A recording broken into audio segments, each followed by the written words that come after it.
Hello everyone, my name is Mystic, and happy, possibly, but very likely, belated Valentine's Day.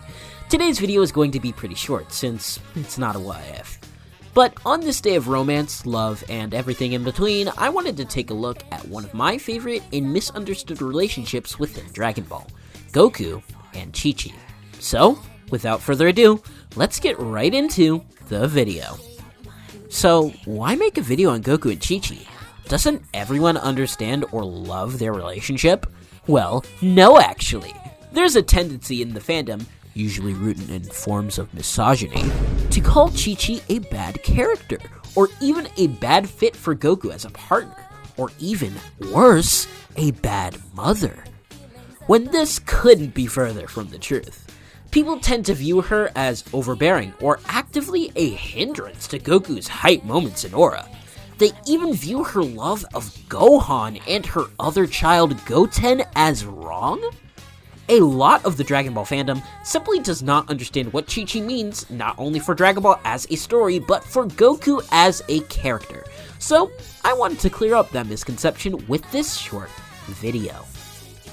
To understand the relationship of Gochi, which is their ship name, you have to understand what Dragon Ball is actually even about. So, what is Dragon Ball even about? Well, Dragon Ball is foundationally a story about one thing: self-improvement. I actually have had a video analysis series on Dragon Ball's themes planned for a while now, but for a brief and extremely simple overview, Dragon Ball's ethos is using combat, training, and other extremely important thing to tell the story of people who grow and change continuously for the better. Combat is an expression of a character's journey to be better, a snapshot of who they are.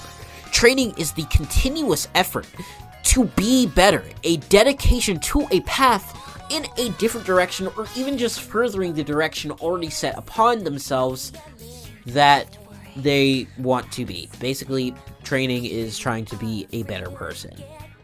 Even the transformations being so large in quantity represent all the various different ways a person can express themselves or turn out. We'll come back to that later.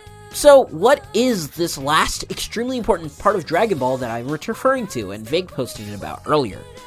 Well, it's the bonds and relationships that Goku forms, and how that relates to self-improvement. Across the entire story, Goku continuously relies on these relationships that he's formed with other people to become a better person. Super Saiyan God relied on 5 other pure-hearted Saiyans who wouldn't have existed without Goku's influence. The Spirit Bomb relies on the energy of the planet itself, not stolen from it, but freely given due to Goku's own relationship with nature. Even Super Saiyan, which is always thought of as extremely individualistic in its inception, is born not from Goku training super hard to achieve it, but from Goku losing one of the people he loves. The emotional reaction is something that the Saiyans of old wouldn't have been able to achieve, since culturally, relationships that were built on love were seen as atypical, and thus romantic relationships like that of Goku and Chi-Chi, or even Bulma and Vegeta would have been seen as weird. This is why, despite presumably watching many comrades fall in the heat of battle, no Super Saiyan emerged prior to Goku himself. Unless you count Bardock, an episode of Bardock, but that's not canon, nor is it really the same.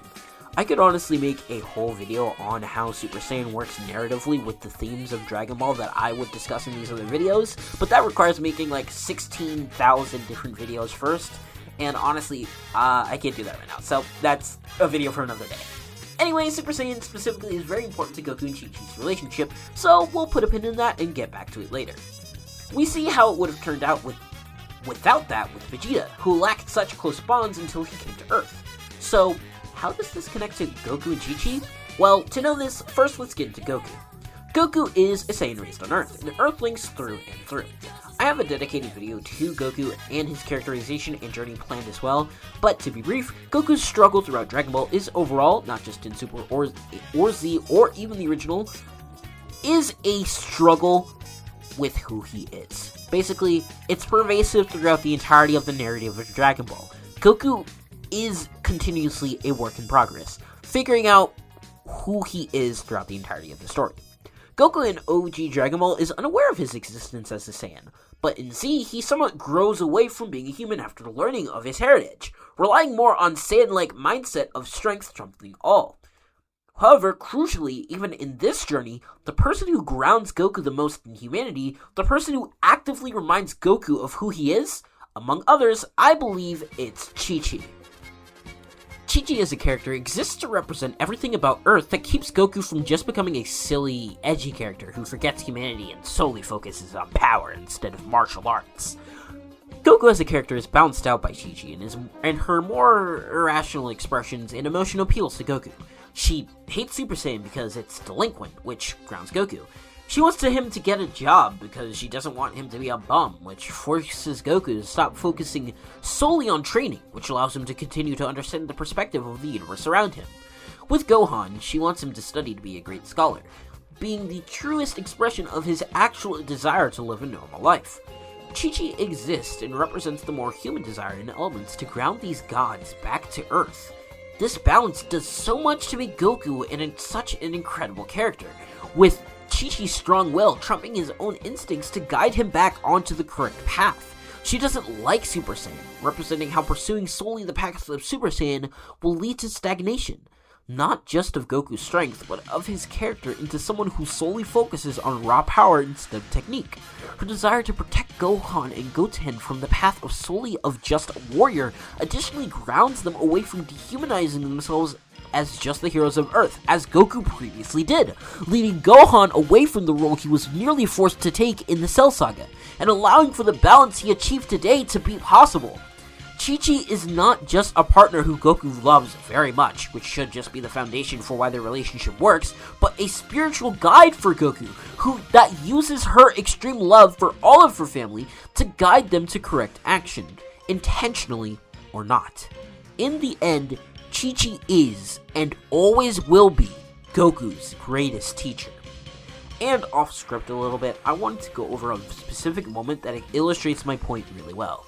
Within the Cell Saga, a moment happens in the time chamber where Goku and Gohan master Super Saiyan.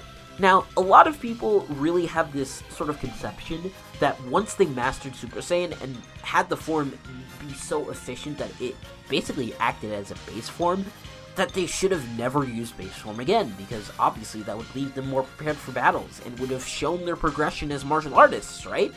Well, no. Like Chi-Chi says, this represents them turning more delinquent. It's an acceptance of violence as an inevitability. It's an acceptance of violence as some part of their lives so pervasive that it invades not just the aspects of martial arts and combat that they sanction away from it, like tournaments, or training, or the battles for the universe. It's an acceptance that combat is something that should be so normalized for the young, not even teenager Gohan. It's an acceptance of everything wrong with Goku's mindset at the time. It's combat incarnate, which isn't the right path for Goku or Gohan. So I don't think that Super Saiyan 4 should have been kept on at all times, and I think Chi-Chi thinking it's delinquent is something that was contributed to. She wouldn't have liked it, so obviously it wasn't kept on at all times for Gohan, only turned on and being more efficient in combat. But that's just my 2 cents. Thank you for watching this video. I hope you understand my point of view. Although I had to keep it a bit brief here, Goku and Chi-Chi are one of my favorite fictional couples of all time, so I just wanted to make a quick video about them and upload it in a timely manner. Even if this video isn't uploaded directly on Valentine's Day, I just wanted to say Happy Valentine's Day.